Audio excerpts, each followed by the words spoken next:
When the war ended, and Japanese women found themselves behind the barbed wire of American prisoner of war camps, fear became their closest companion.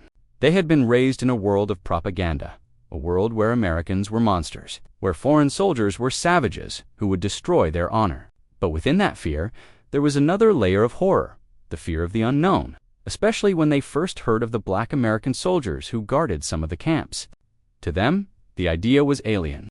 Japan's wartime education system had been built upon racial superiority, teaching that the Japanese were a divine race and others, especially those of darker skin, were beneath them. The women believed these soldiers would be cruel, violent, or worse. When the trucks brought them to the camp gates, their trembling hands clutched small bundles of clothes. Eyes wide, faces pale, they stepped into a place that felt like the edge of the world.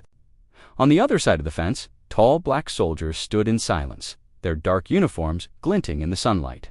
The women whispered among themselves, some even praying quietly, believing they were about to face humiliation or punishment. But the soldiers didn't shout. They didn't raise their weapons. They simply guided the women toward the registration tents with calm, patient gestures. Their faces were serious but not angry, their movements steady, controlled, not violent. This silent contradiction began to chip away at the thick wall of lies that had been built by years of war propaganda. One young Japanese woman later wrote in her journal, "They did not glare at us. They looked at us the way one might look at the rain, calm, quiet, and natural. I was afraid, but somehow I also felt safe." That first day inside the camp would mark the beginning of a slow but profound change. The women realized that the men they had been taught to fear, men whose very existence was described as barbaric, were in fact disciplined, respectful, and deeply human. Behind those walls of mistrust, a quiet truth was beginning to bloom. The enemy was not as inhuman as they had been told. The first real moment of contact between the Japanese women POWs and the Black American soldiers came quietly, almost by accident. It was a humid afternoon in the camp. The women, exhausted from days of travel, hunger, and fear, were herded into a fenced yard where they were told to rest. The guards stood at a distance, watching not harshly, but with cautious discipline. Among them was one tall black soldier, his rifle slung loosely over his shoulder. Holding a metal canteen of water, he noticed one of the women, young, barely in her 20s, struggling to lift a bucket. Without saying a word, he stepped forward, poured water into a tin cup, and handed it to her. The moment froze in silence. The woman hesitated. Every story she'd heard of cruelty, of abuse, of monsters in uniform, flashed through her mind. Her trembling hand reached for the cup, expecting mockery, maybe even violence. But the soldier simply smiled and nodded, waiting patiently until she took a sip. That one small act, a cup of water shared across enemy lines, became the spark that began to undo years of propaganda. The women watched quietly as others, too, were offered water, food, or blankets. Some soldiers helped the elderly sit in the shade. Others carried heavy crates, careful not to frighten anyone. What struck the women most was not just the kindness, but the dignity in how it was given. There was no superiority in the soldiers' gestures, no trace of the arrogance they had been warned about. These men didn't act like conquerors, they acted like humans. Later that evening, in whispers beneath their thin blankets, the women talked about it. One said, "He didn't even look at me with hate." Another replied, "Maybe they are not all the same." That night, for the first time since capture, many slept without tears. The air still smelled of dust and fear, but something had changed. A crack had formed in the wall between them and their captors.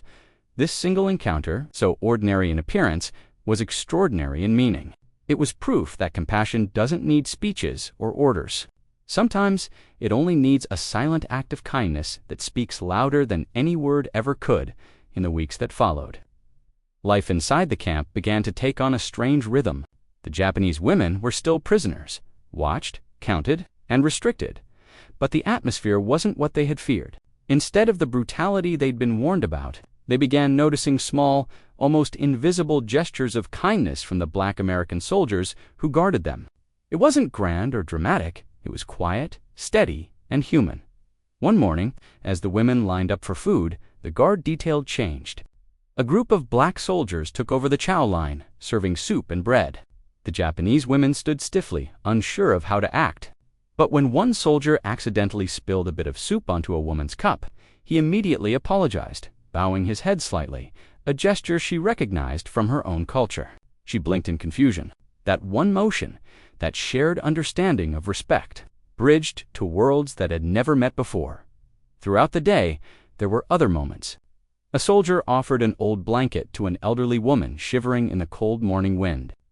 Another carefully helped a mother lift her sick child to the infirmary tent. There were no words exchanged, only looks, soft smiles, and nods of quiet gratitude. Each act seemed small, but together they built something enormous. Trust. When a black nurse later entered the camp hospital to tend to the sick, the women were stunned.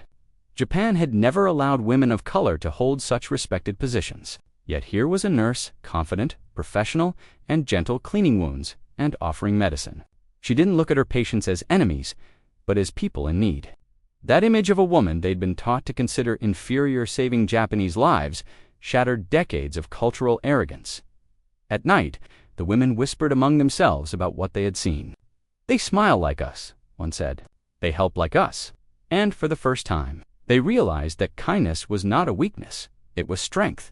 The power of these small gestures was greater than any weapon. Without saying a single political word, these soldiers were rewriting the narrative of race, culture, and humanity one act of empathy at a time. For the Japanese women in captivity, every new day in the camp felt like peeling away a layer of lies. Before capture, they had lived in a world built entirely on propaganda, a system that taught them Japan was pure, divine, and superior, while the rest of the world was corrupt, barbaric, and racially impure. They were told that black people were savages, incapable of reason or civilization. But here, inside the American POW camp, that illusion was collapsing piece by piece. They saw black American soldiers every day, men who stood tall, treated their prisoners with respect, and carried themselves with quiet dignity. There was no shouting, no unnecessary cruelty. In fact, many of these men smiled as they worked, singing low tunes in the mornings as they handed out food or patrolled the camp. The women began to notice that these feared soldiers were not only kind, but also deeply disciplined and empathetic. It was confusing. How could the people their emperor called subhuman be so gentle and strong at the same time? At night, whispers filled the barracks.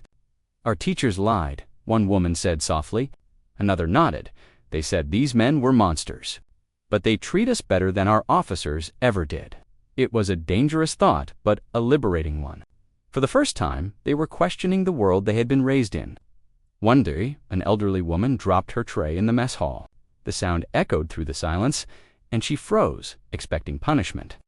Instead, one of the soldiers, a black sergeant, knelt down, picked up her tray, and gently helped her gather the spilled rice. "It's okay," he said. The words were simple, but to her, they felt like forgiveness. Forgiveness not for her actions, but for everything she had been taught to believe. That moment broke the last chain of fear in her heart. She realized that kindness can exist even in the hands of those once called enemies. Slowly, the camp became a classroom, not of war, but of truth. These soldiers, without knowing it, were teaching the Japanese women a lesson. Their government had never allowed them to learn, and compassion has no race, as the weeks turned into months. The fear that once clung to every breath of the Japanese women began to fade. The barbed wire still stood, the guards still patrolled, and the war still loomed heavy in memory. But something inside those fences had changed forever. These women had seen with their own eyes what they were never supposed to see: humanity without color. At first, they couldn't even understand it. How could the men they were taught to despise men who looked so different, spoke so differently, and came from a land they were told was corrupted, show them such patience, respect, and dignity? The propaganda had said these soldiers were animals, but the truth was clear in every smile, every quiet act of care. They were men of deep decency, capable of compassion in the midst of war. Some of the women even began to look forward to seeing familiar faces among the guards. One soldier, known for his calm nature, often brought extra bread for the elderly. Another, who played the harmonica in the evenings, would attract small crowds near the fence as the soft notes drifted into the night. Music, they realized, had no nation in their diaries. The women began to record their feelings, sometimes secretly, afraid their words might seem like betrayal to Japan. One entry read, "They do not look at us with hatred. Their eyes are warm. I do not understand how people who were enemies can be so gentle." Another wrote, "I thought I was better because my skin was light, but my heart feels smaller now." When word came that the war was truly over, many women cried, not from joy alone, but from gratitude. They had survived, yes, but more than that, they had learned in captivity. They had expected to lose their freedom, their dignity, their sense of self. Instead, they had discovered something far greater, that true humanity cannot be measured by race, flag, or victory. It lives in the soul, in the choice to show mercy when hate would be easier. As one woman later wrote, "In their dark skin, I saw light, and in my enemy, I found a teacher." It was a quiet afternoon in the camp when something unexpected happened, something that silenced even the most restless hearts. From one corner of the yard, a low, soulful hum began to rise. At first, the Japanese women thought it was some kind of chant, perhaps a guard's signal. But then the voice grew stronger, deep, warm, and full of feeling. A Black American soldier was singing. The melody was unfamiliar, not Japanese, not military, but something raw and human. His voice carried over the barbed wire, over the dust, over the unspoken distance between captor and captive. It was a song of sorrow and faith, a Negro spiritual born from the struggles of his ancestors, carried across oceans and generations. The women stood still. Some closed their eyes. They didn't understand the words, but they felt every emotion, pain, longing, and something more powerful than both. Hope. When the soldier finished, there was silence. Then, slowly, one of the women, a teacher before the war, began to hum back a Japanese folk tune. Her voice was soft, trembling at first, but steady. Within moments, others joined her, their tones weaving with his.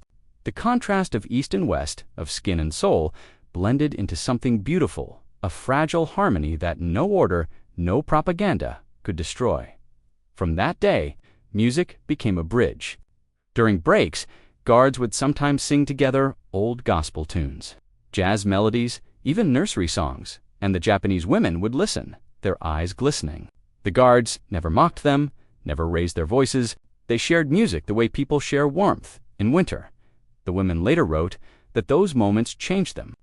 For the first time, they realized that suffering was not unique to their people, that these soldiers, too, carried pain, history, and resilience. The songs of the black soldiers spoke of endurance through oppression, of dignity through pain, a mirror perhaps, of what these women felt in captivity. One woman would say in an interview years later, "We thought they were our enemies, but when they sang, I heard the voice of God." That afternoon's song became more than just a memory. It became a symbol proof that even in war, music can melt fear and reveal the shared heartbeat of humanity. There was one afternoon when a sudden summer storm hit the camp. The rain poured down in thick sheets, turning the dirt paths into rivers of mud. Japanese POW women ran for cover, clutching their thin uniforms, shivering under the cold drops. The guards scattered some toward the barracks, others to shelter under makeshift tin roofs. In the chaos, one Japanese woman slipped and fell. Her ankle twisted painfully, and her face winced in shock. The others hesitated, unsure whether they were even allowed to help. Before anyone could move, one of the Black American guards rushed toward her. His uniform was already soaked through, but he didn't care. He bent down, his large hands gentle as he helped her to her feet. She flinched at first. The war had filled her mind with stories that said black soldiers were dangerous, wild, and uncontrollable. But the man's touch was careful, his expression calm. He spoke softly in broken Japanese. Are you okay?" Her eyes widened. That single word, spoken with kindness, broke through years of fear.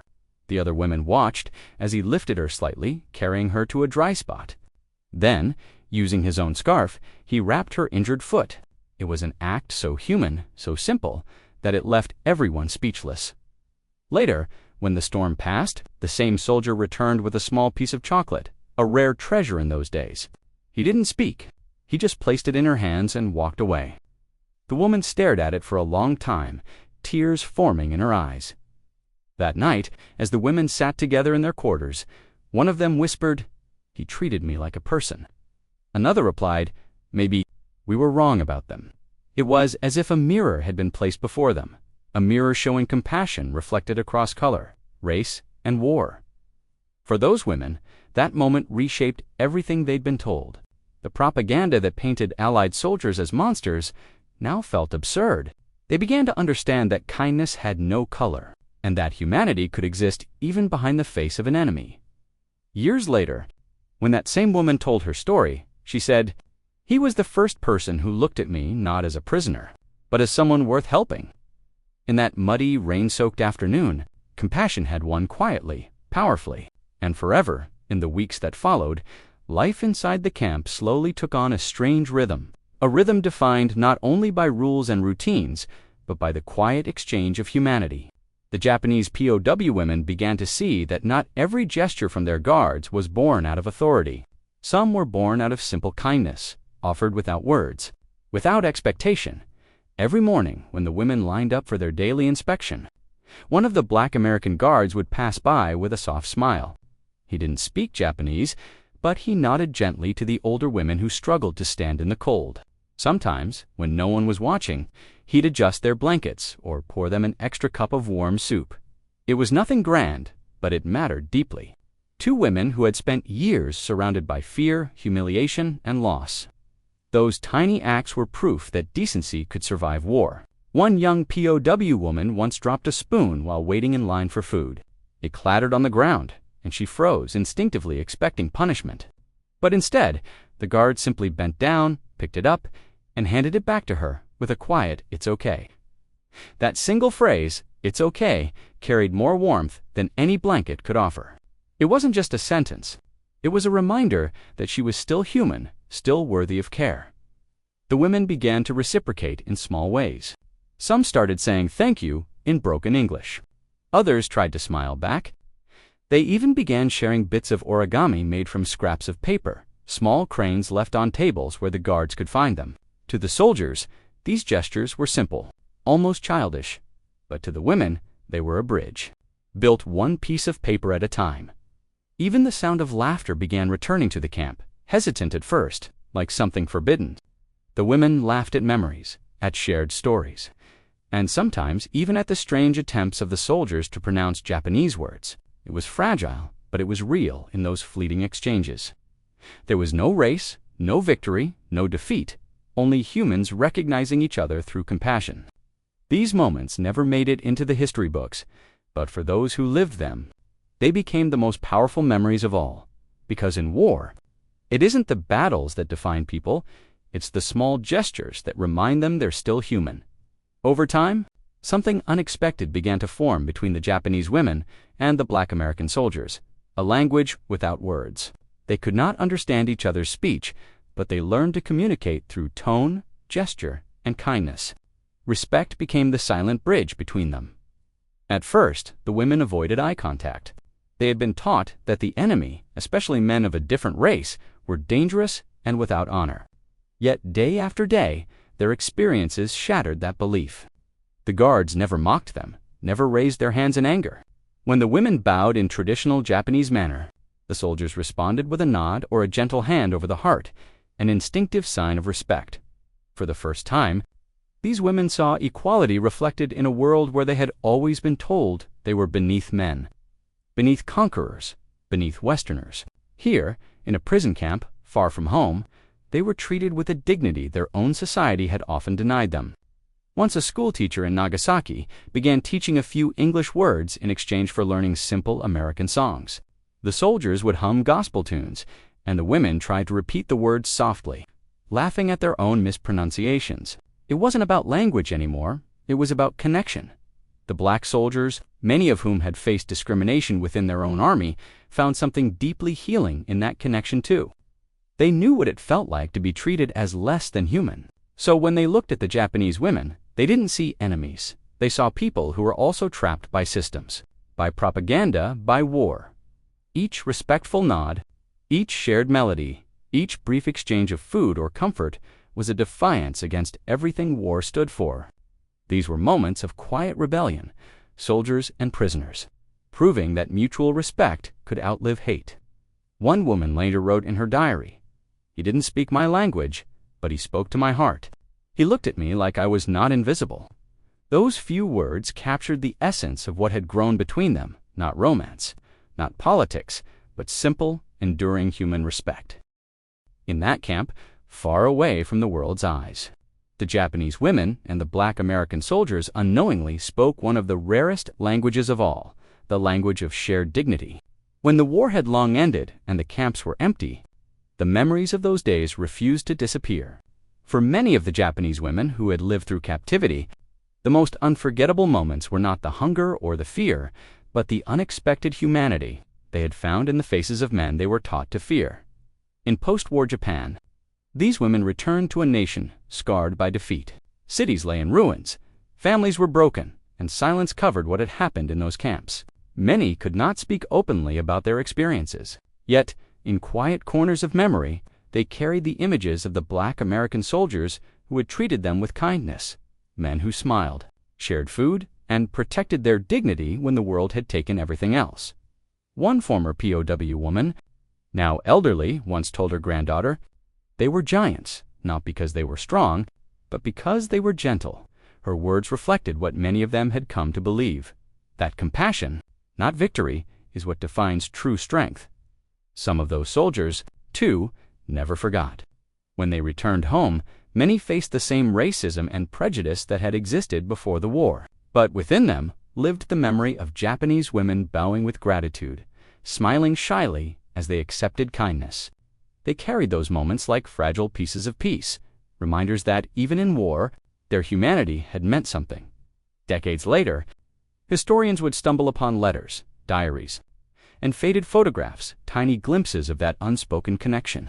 In one photograph, a Japanese woman is seen handing a folded paper crane to a black soldier. Both are smiling. There are no guards in the frame, no signs of power or fear, only two humans, equal for a single heartbeat in time. These memories became invisible threads between two worlds, one once conquered, the other once segregated, proving that kindness could survive even through the darkest chapters of history. In the end, the war ended not with weapons, but with stories like theirs, stories that whispered through generations, reminding humanity that compassion doesn't need translation, and respect doesn't need victory. For those women, and for those soldiers, the memory never faded because it wasn't about war at all. It was about the courage to see the human in the enemy and the grace to answer hate with kindness.